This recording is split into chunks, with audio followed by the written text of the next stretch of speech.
Hello everyone, it's Graham from Lakeside and a warm welcome to you. This is day 2, so part 2 of the video I put up yesterday. After I shot the video yesterday, during the evening I filled this area here of the gaps and with milliput, sanded it down, so this is now ready for spraying. I've masked it off with stuff which I use called Transpersil. It's just like a transparent low tack film which I use which I use for airbrushing. It's dead easy to use, far better than masking tape. So I've sealed up the ends as well, just so that no spray goes on the inside as I'm spraying. So this is going to look a little bit messy to begin with, because I should just give a complete spray of grey over the whole lot, and then I will concentrate on this here. So that's the next stage. So the next bit really you'll see will be all this covered in grey. It will look messy, but it's a start, and that will show up then anything I need to do on the filling as regards here as well.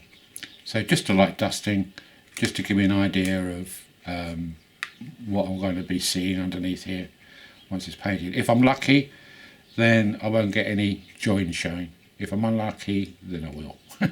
Simple as that. So I will speak to you a bit later. Bye for now.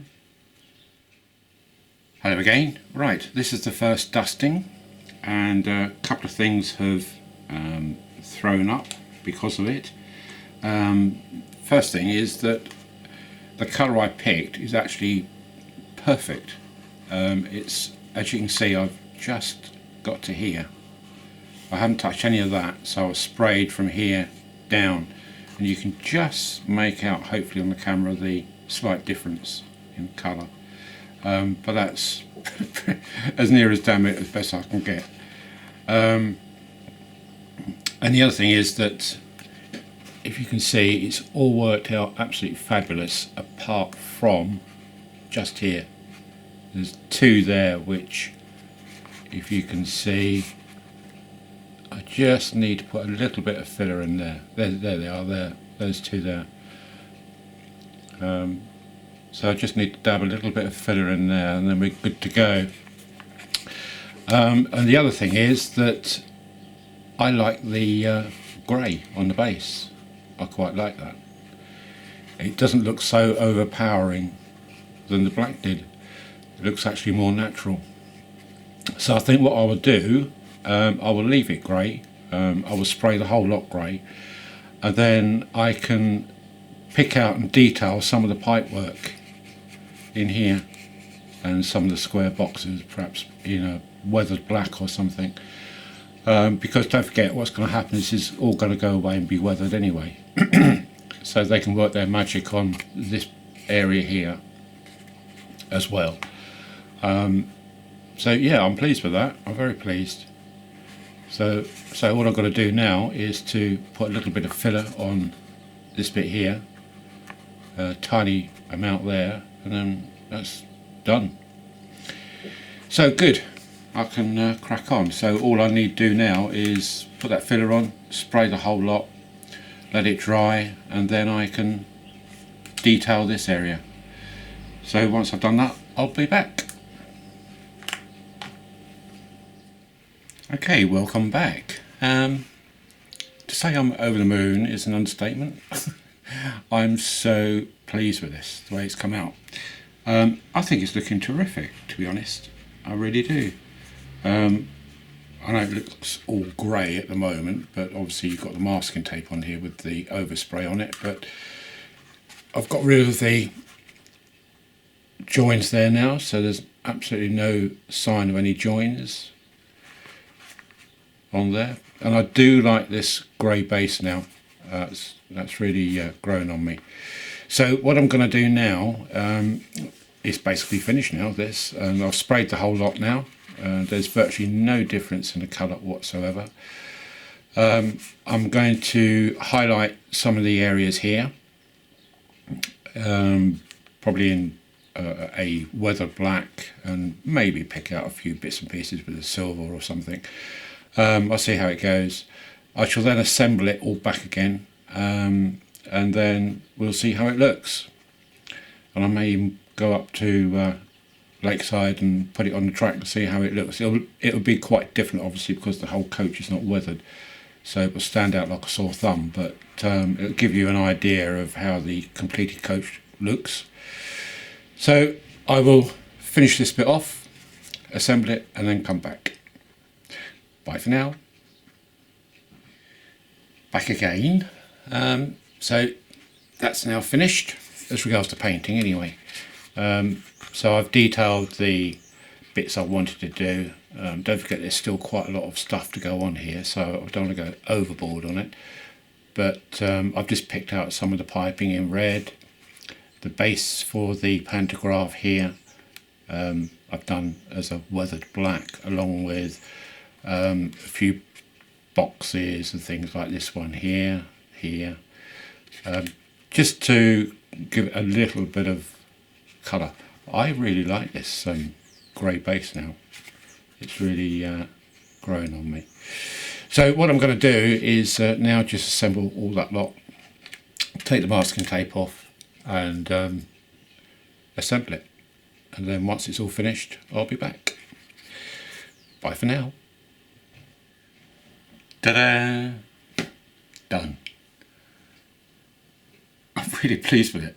The outcome of it is just far better than what I thought I could do this. I'm chuffed to bits with it, I really am. And I'm so pleased I've kept this compartment grey now.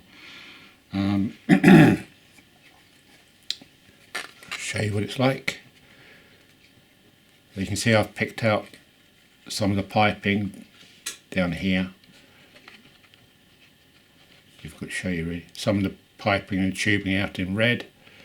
A little bit here. I've painted a couple of boxes black. The bit which I had left over, which was this thing here, that bit, I've painted black. I left that on purpose. It just looked like something should be there. And I had a bundle of fun putting all this lot back. I was laughing my socks off, I really was. It was so funny putting it back. Not. God, what a job. What a job. Very, very fiddly. But eventually went back all right. Even the pantograph works, goes up and down nicely. Stores away, clicks into position. Joins on the roof are absolutely fine. Nothing there. All in all, a successful little project, I think. And I mean, I'm showing you this right up close. That's about 2 inches away from the lens. So you're not going to see it that, you're going to be seeing it from here really. But no, I'm chuffed to bits with it. The coach itself went back fine. I didn't have to put any glue on it to reassemble it. So if I need to take this apart at all, even when it's weathered, I can take this apart no problem. Because what I want to do eventually, not yet, is to put some small SMDs in here, one in each corner, for inspection lights. They show up on the pantograph for photography when it's in use. They take pictures of the overhead cable. So it'd be nice to put just a SMD in each corner, but I'll treat that as a separate project. And also on one of the other coaches they have little lights just here on the bogey, but I will put them in here to shine down on the track so they can take photographs of the track. So I will look around for some decent small lights to put in there. Not on this one, only in the corners, but on the other coach will be in here. So that's the end of the project really. So that's taken about a day and a half to do. the time wasn't the factor really. It was just a time I put to myself to get it done in a couple of days, and it's just within that time, so that's good. That's good. Very pleased with it. So I'm going to go up to Lakeside in a minute, have a coffee and a cigarette and get over the nerves of putting all this back. That was a nightmare, absolute bloody nightmare trying to put that back, but it's all done. I've glued them all in position, but what I've done is that I assembled it dry, turned it over, and then glued from the inside where they poke through the base. I then glued in there because what I didn't want to do is to put glue on this top surface. So if you look, you can't see any glue on there at all. That's all glued from the, let's get it focused, it's all glued from the underside, so it's all clean. And likewise with the pantograph itself, that was glued from the underside too. So I should put it on the track and see how it looks. I shall do a video of it, which will be tagged on the end of this bit. Hopefully this video is not coming out as long as the one last night, but there's nothing I can do about the length of these videos when I'm doing this sort of thing, to be honest with you. It's the time is just the time. So I'll stop there and go up and put this on the track and see how it looks. When you see it, obviously this is going to look vastly different from the others because it's not weathered, but at least it gives you an idea of seeing the 5 coaches in the full rake now, this being the missing one. So I will see you up on Lakeside. Bye for now. Hello again, and obviously we're up on Lakeside now, and so I've hooked her up, and I'm sure that it's placed in that position on the rake of coaches. It's one in front of the last coach. So we've got the main power car, then we've got one, the diner type thing, 2, 3, 4, 5, and then the rear power car. And as you can see, it's quite yellow in comparison to the others because they've been weathered, but at least that gives you some idea. And the roofs were that colour. As you know, I didn't really change the colour that much, so hopefully when it comes to weathering it shouldn't look too far off the others like that one. So let's see it going round.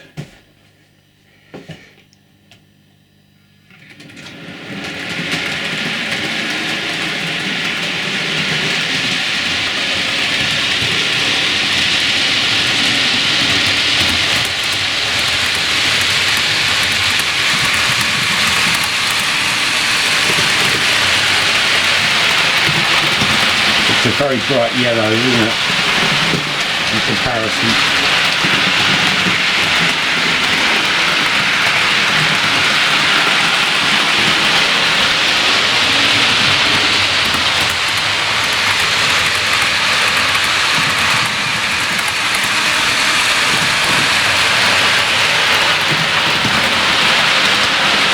And this thing just flies, it really does.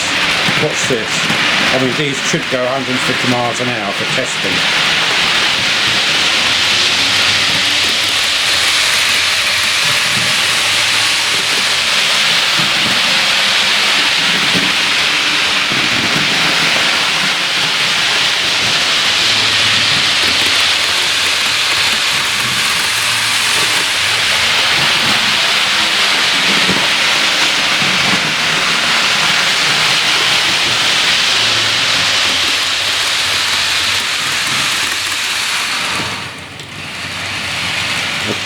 Gone giddy.